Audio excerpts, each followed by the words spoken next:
I searched for housing in Switzerland for 3 years, and here's what happened to me. In this video, I will reveal the whole truth about finding a home in Switzerland, the nuances and the hidden challenges of moving. Finally, I've moved into a new apartment in Switzerland, but do you know what's the hardest part? No, not packing boxes or finding the perfect lamp in IKEA. The hardest part is actually finding an apartment. If you think renting a place in Zurich is easy, here's the reality. Long queues for viewings, hundreds of applications for one apartment, and interviews with landlords that feel like job interviews at Google. How did I manage to find a place? And what challenges should you expect? Let me tell you everything. My journey through Switzerland's rental market started 3 years ago. At first, I lived in a company-provided apartment. Then, I moved into a micro-apartment so tiny that it didn't even have a kitchen. It barely fit a bed, and my boyfriend and I had to live there together. But even from that palace, we had to move out because the landlord decided to renovate. We had 3 months' notice, so I started searching. I sent over 60 applications. Guess how many got accepted? Right, 0. On the very last day before moving out, I checked into a hotel, and honestly, it had its perks. No cleaning. It felt like a permanent vacation. But after a year, I got another notice. The hotel was closing for renovations. Déjà vu?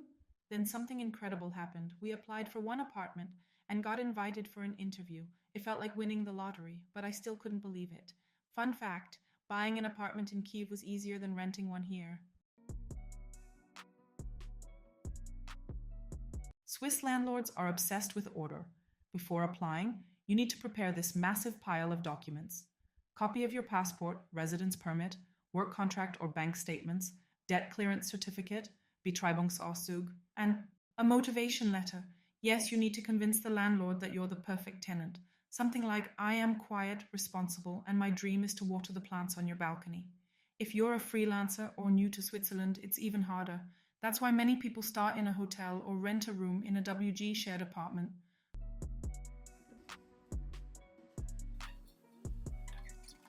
Finding an apartment is only half the battle. Next comes the move. In Switzerland, everything is so organized that moving dates are fixed. They even have an official moving day. And yes, there's the caution, deposit, usually 2 to 3 months rent up front. Without that, you won't get the keys.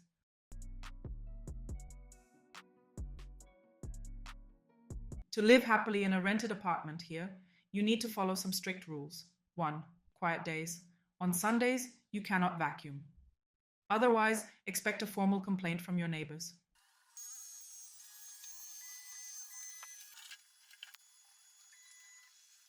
2. Waste sorting is serious business. There are bins for plastic, aluminum, and glass, even separate bins for white and brown glass. And regular trash? You must buy special tax-paid bags, which cost a small fortune. 3. You must officially register your new address with the Gemeinde, local municipality. They even exchange information about you. Yes, they have a file on everyone, even your dog. Finding an apartment in Switzerland is a challenge, but if you know what to expect, it's totally possible. I hope my experience helps you avoid mistakes and find your perfect place faster. Subscribe for more tips on life in Switzerland.